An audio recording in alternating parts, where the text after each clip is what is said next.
Hello, Tommy Joe Moore here, and I've got a fantastic, amazing, brutal little volume here called Hand-to-Hand Combat by Francois.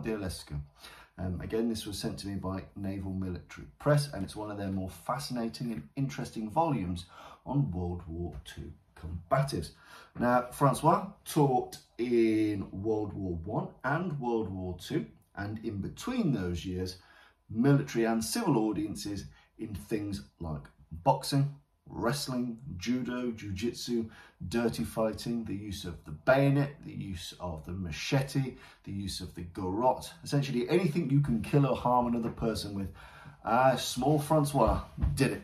Now he's a slight 5'5", wiry man, getting on a little bit. I think he was about 45 in the late 40s when he's training people in France and in the US, but he was a phenomenally fit athlete.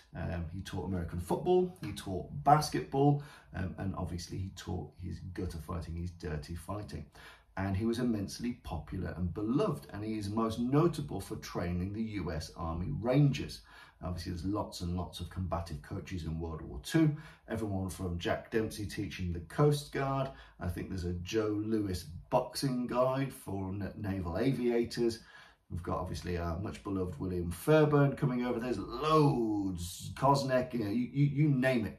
The best of the best of the best were there teaching all over the place. And Francois was absolutely well amongst them.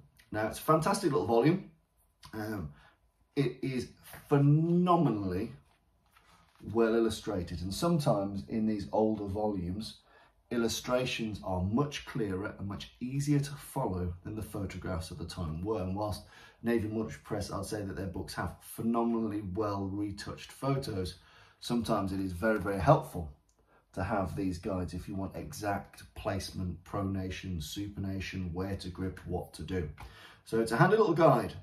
You can see it breaks down into things like how to have and maintain your balance, alertness exercises. So for example, it talks about slap boxing here, how to make sure if you don't have much equipment, if you've just got a bunch of 19-year-olds and you need to get their awareness up, what can you do with very little equipment?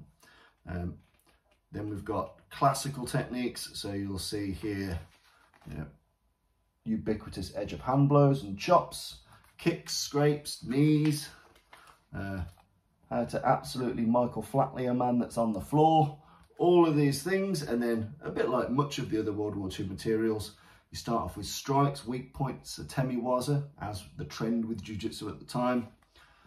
Then we've got our throws, cross-hock throws, hip throws, and it's in some of the terminology like cross-hock throw that we can see the wrestling come out too. So not just jiu-jitsu orientated content, but wrestling orientated content. And he used boxing and wrestling as tools. He was known that he did make some interesting derisive statements about them in the sense of fair play. And he's like, boxing, crush his windpipe with your elbow. It says that in the book. So he's quite an interesting character, big, full of life. But obviously you can tell that he's got a good bias and a good grounding in athletics, even though he's talking about dirty fighting here.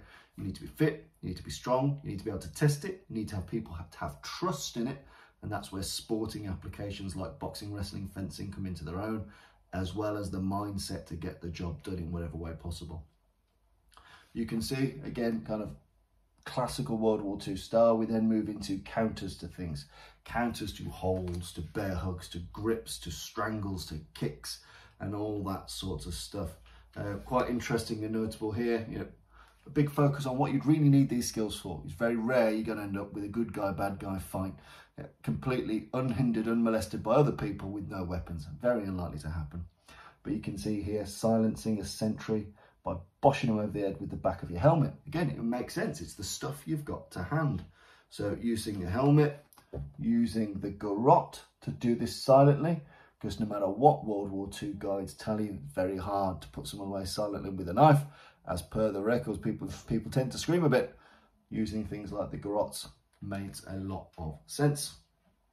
So you can see here, counters to the knives, silencing sentries, counters to what we now call habitual acts of physical violence. So basic strikes, grips, grapples, holds that people do instinctively. You need to train people for how to strike, where to strike, vulnerable points of the body, all in this handy little guide clearly designed for military instructors because there's very little fat on it. It's what to do, how to do it, why it's good, crack on. It's even got at the very end a kind of a PT test on what your heart rate should look like and what levels of fitness you should be at. And if you see images of Francois during the war, he's still a phenomenally fit man. He's in his vest, he's all muscled up, and whilst he's short and wiry, he looks tough. And he's training people, oh God, I think it's called the Mountain Ball. What was it called? The something ball, where he's training a lot of army rangers, and it's essentially just a big, it looks like a BMX track. It's just mud and damp and hills, and he's just wrestling, fighting, stick fighting in there, bayonet fighting in there, groups, mobs, chaos. So you can see lots of things that you might see today in modern reality-based self-defense combatives, you see Francois doing in World War II. Groups of people, weapons, dirt, environments getting messy, a lot of contact. It looks like a very physical way of training. So I'd really encourage you to get this marvellous little volume. Not only is it beautifully designed, beautifully illustrated, very clear and easy to use, tried and trusted by the Rangers. You can also, if you search for the man's name, Francois Delescu, you'll be able to find some really amazing footage of the methodologies and the environments in which he trained people. So that's a really, if you get this and you dig it, make sure you dig up that old footage too, because that allows you to bring these things together. I advise that for all books. If you're going to look into Fairbairn, look at the Fairbairn materials and look at the Fairbairn footage. There's some techniques in the films you don't get in the books. Some things in the books you don't get in the films. Listen to people's accounts. All of these things allow you to put the puzzle of the person and how they train together.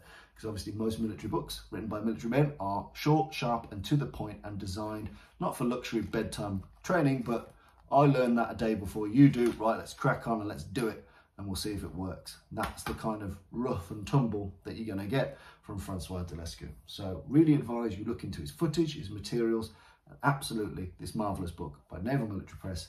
Go out there, get it, and like I always say, read it and train it. Do the stuff. Don't read it and put it back on your shelf. Read it, get your buddies together, give it a whirl, make that history live.